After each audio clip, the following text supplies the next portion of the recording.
Did you ever walk through the hall at school when the other children were in their rooms? Did you ever listen to the sounds that come from the rooms? Some rooms sound like this. What's happening inside?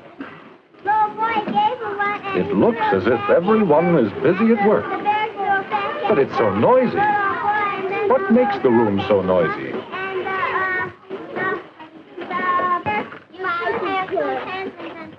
Well, children don't stay in their own work groups.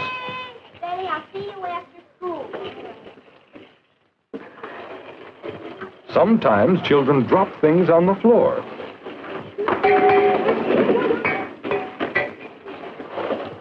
They call across the room and talk out loud.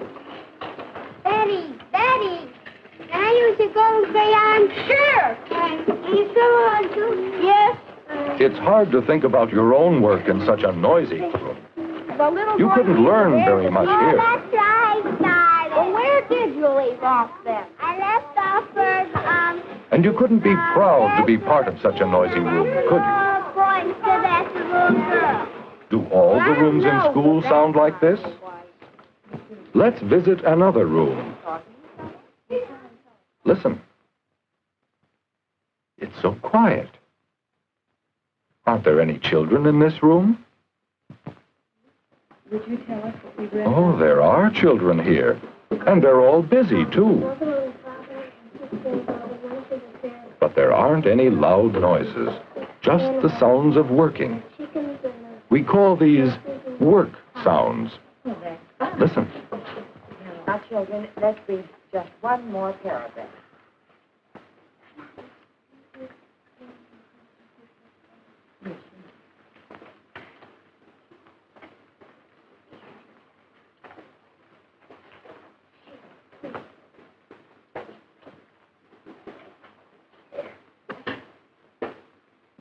All right, you may close your books and go back to your seats. You children may go back to your places, too. Why do you suppose this room is so quiet? Perhaps we can learn from the teacher, Miss Bradley. Well, I think it's because each of us helps to keep the room quiet when we're working. But we're not quiet all of the time. You're not? No, we know there are times and places to be quiet, and other times and places when we can make noise if we want to. For example, when we play, we make all the noise we want. Sometimes making a lot of noise is a part of the fun of the game. But when we go to the library, we are very quiet because we know it's a room where we read to ourselves. When we watch movies, we are careful not to make too much noise. That way we can hear and learn more. And you know, we have found that knowing when to be quiet is a part of growing up. Offices where people work are busy but quiet. And that is the way we keep our room. Because a quiet room helps all of us learn. How do you do it? Well, each of us knows how to work quietly. That's very important. Will you show us? Of course. Boys and girls, how would you like to show some of the ways we know of being quiet? Yes. Well, while we pretend to be working, who would like to show how we work quietly at our desks? Bobby? Now, why is Bobby clearing his desk? Oh, now there won't be anything to fall off and make noise. You keep on your desk only things you need. That's part of keeping the room quiet. Uh-oh, the point broke. He'll have to sharpen the pencil. Can he move quietly so he doesn't disturb anyone?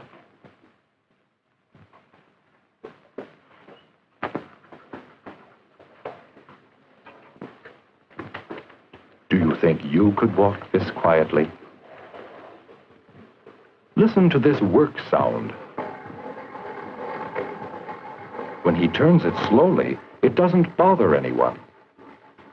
Work sounds tell that you're busy. They don't disturb others. But June seems to have lost something.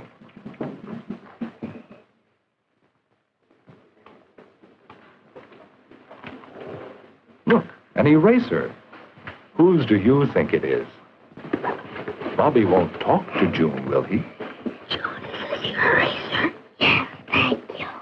You're welcome. Oh, whispering is the quiet way to talk when you have to talk. Well, Bobby has moved about quite a bit without disturbing the class. Could you do all that as quietly as Bobby did? Now let's suppose Bobby wanted to get something from the cabinet. How would you do it quietly, Bobby?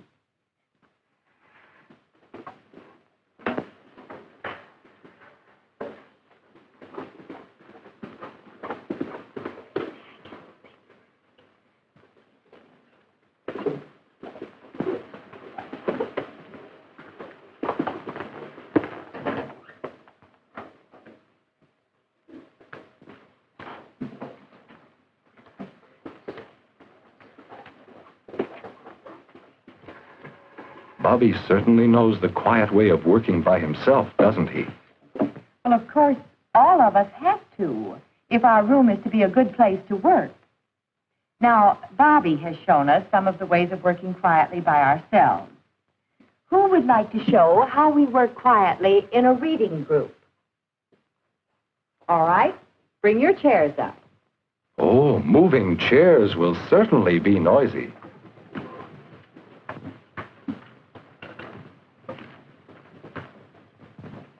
Well, there is a quiet way to move chairs, isn't there? There wasn't much noise at all. No one was disturbed.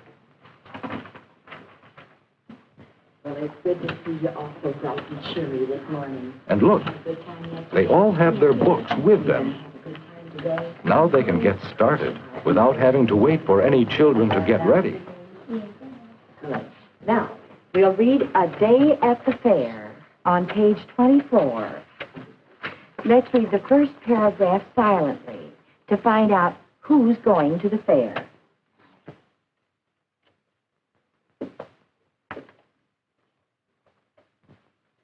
All the children are quiet while they read, aren't they? Who can tell us who is going to the fair? Philip. Mary, Mother, and Father. That's right. See how no one else talks when someone is speaking? It's fun to work together that way. Do you think you could work together that well? Now we're going to show you how we work quietly together in another way. Who wants to show how we're quiet when we work on our model farm? All right, go ahead. Now you return to your desk, and we'll all pretend again that... How will the children work quietly here?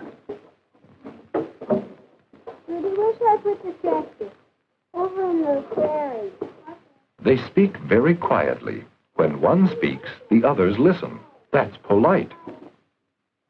They stay near the table. They are not bothering children working nearby.